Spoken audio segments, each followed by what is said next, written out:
تھا کہ میں جہاز میں جا رہا تھا, ایک صاحب میرے پاس آ کے بیٹھ گئے, بڑے وہ کوئی ٹی وی کے کوئی بڑے مشہور اداکار بھی تھے. اب ان کو نہیں پتہ چلے گا, پرانی بات ہو گئی. پہلے میں تھوڑا یہ نہیں بتا رہا تھا ٹی وی کے اداکار تھے, میں نے ویسے ہی بتا دیا تھا تاکہ وہ یہ نہ کہیں گے میرے بارے میں مفتی صاحب نے کہا. بڑے اداکار تھے. تو مجھے ایک دن کہنے, وہ جہاز میں نا میرے سے گپ شپ ہو گئی.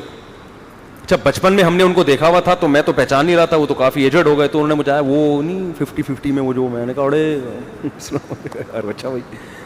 تو مجھے وہ کہنے لگے کہ مفتی صاحب ایک بات بتاؤں, میں غلط بات بالکل بھی برداشت نہیں کرتا, میں غلط بات بالکل برداشت نہیں کرتا.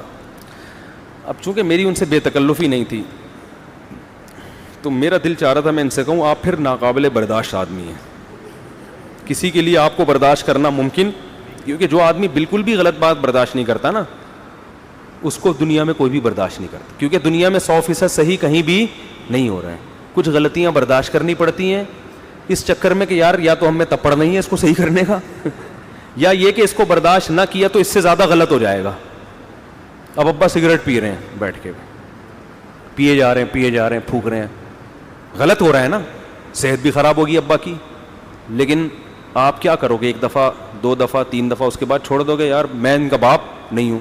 آپ نے ابا کو کہا سگریٹ ہاتھ سے لے کے پھینک دی کہ میں غلط بات برداشت نہیں کرتا, یہ کیا ہو رہا ہے؟ تو ابا چرس لے آئیں گے اگلے دن, بولیں گے روک کے دکھا, میں تیرا باپ ہوں تو میرا باپ, اور تو بھی پی, ورنہ جائیداد سے آگ کرتا ہوں میں تجھے. تو بڑے کو تو یہی ہوتا ہے. ایسا آدمی گھریلو زندگی میں ناکام ہے, کیونکہ بھائی بیوی میں بھی کچھ آڑی ترچھی ہوتی ہے, کچھ نہ کچھ الٹی سیدھی, بیویوں کی بھی برداشت کرنی پڑتی ہے, اولاد کی بھی برداشت کرنی پڑتی ہے, کچھ سالے بھی الٹے سیدھے ہوتے ہیں. پتہ نہیں کیا موڈ تھا, مجھے کہہ رہا تھا یہ, پتہ نہیں تمہیں تو نہیں کہہ رہا تھا یہ, مجھے کہہ رہا تھا. مطلب پوچھ رہا ہوتا ہے آدمی اس کا, یہ تمہیں کہہ رہا ہے یا مجھے کہہ رہا ہے؟ مجھے کہہ رہا ہے تو بہت غلط کہہ رہا ہے. تو آدمی کہتا ہے چلو پوچھو ہی نہیں کس کو کہہ رہا ہے, فرض کر لو کہ یہ اس کو کہہ رہا ہے نکل لیا وہاں سے برداشت. وہی لطیفہ سناتا ہوں نا میں اکثر. ایک طاقتور آدمی جا رہا تھا, اس کو شو مارنے کا شوق تھا, اس کے ساتھ ایک کئی دبلا سا آدمی گزرا, اس موٹے طاقتور نے اس کو دھکا دے کے نا گرا دیا ایسے ہی, بس کیا کر لے گا. اب یہ دبلا جب گرا ہے, غلط بات ہوئی نا اس کے ساتھ, کیا خیال, اس کو بڑا غصہ آیا. اب اس نے جب سامنے دیکھا کہ یار یہ تو اتنا پاورفل ہے, تو اس نے کہا بیٹا اگر میں نے برداشت نہیں کیا نا تو ایک اور دھکا دے گا, یہ جتنی ذلت ابھی ہوئی ہے اتنی ہی اور ہوگی, کمپرومائز کرنا چاہیے نا. تو اب اس نے کیا کیا, دماغ کے تیز ہوتے ہیں باریک لوگ, اس نے بولا یہ آپ نے میرے ساتھ مذاق کیا ہے یا سنجیدگی سے دھکا دیا ہے. اس کا خیال تھا یہ کہے گا میں مذاق کر رہا تھا, ظاہر ہے ایسے موقع پہ لوگ کیا کر رہے ہوتے ہیں, مذاق. تو جب یہ کہے گا میں مذاق کر رہا تھا تو میں ہنسوں گا, ارے اچھا مذاق کر, نکل جاؤں گا, عزت بھی رہ جائے گی اور انتقام بھی نہیں دینا پڑے گا. تو وہ بڑا ہوشیار نالائق. تو اس دبلے نے اس موٹے سے پوچھا کہ آپ نے میرے ساتھ مذاق کیا ہے یا آپ سیریس تھے؟ اس نے کہا سیریس تھا میں. تو اس نے کہا اچھا ہو گیا, ورنہ میں اس قسم کے مذاق برداشت نہیں کرتا. یہ کہا اور بھاگ گیا. تو اچھا ہو گیا ورنہ میں اس قسم کے مذاق بالکل برداشت نہیں کرتا, بھاگ گیا یہ کہہ کے کہ دوبارہ آنے سے پہلے بھاگ. عزت بھی رہ گئی. عقل مند تھا, کیونکہ ابھی بھی بے عزتی ہوئی ہے, لیکن بھائی اگر برداشت نہ کرتے تو اس سے زیادہ بے عزتی ہوتی, اس سے زیادہ بے عزتی ہوتی. تو لچکدار آدمی, لچک, ہمارے نبی میں کتنی لچک تھی, حالانکہ آپ سے زیادہ 100% صحیح دنیا میں اللہ نے کسی کو پیدا نہیں کیا, لیکن ساتھیوں کی بھی برداشت کر رہے ہیں. ہے وہی راز فاش کر دیا ایک صحابی نے, حاتب بن ابی بلتع رضی اللہ تعالیٰ, مسلمانوں کا راز فاش کر دیا. حضرت عمر نے حکم دیا گردن اڑائے ان کی.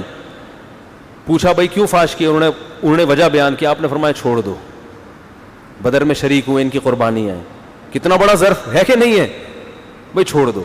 اس لیے کہ اگر آپ اپنے ساتھیوں کی غلطیوں پر اس طرح سے کرنا شروع کر دیں. ہمارے ایک دفعہ ایک عالم جو مدرسے کے محتمم ہیں, انہوں نے مجھے اپنا واقعہ بتایا کہ کچھ مدرسے کے استاذ کی شکایت آئی کہ وہ صحیح طرح پڑھا نہیں رہے. کچھ ہمارے مدرسوں میں اللہ کا یہ بڑا فضل ہے, ہم جتنے ٹیچر ہم نے دیکھے ہیں, اسکولوں کا ماحول بھی ہم نے دیکھا ہے, مقصد اسکولوں کی برائی نہیں ہے, اسکولوں کے ٹیچر کو بھی دیکھا ہے اور مدرسوں کے بھی, بہت فرق ہے دونوں کی دیانتداری میں, زمین آسمان کا فرق ہے.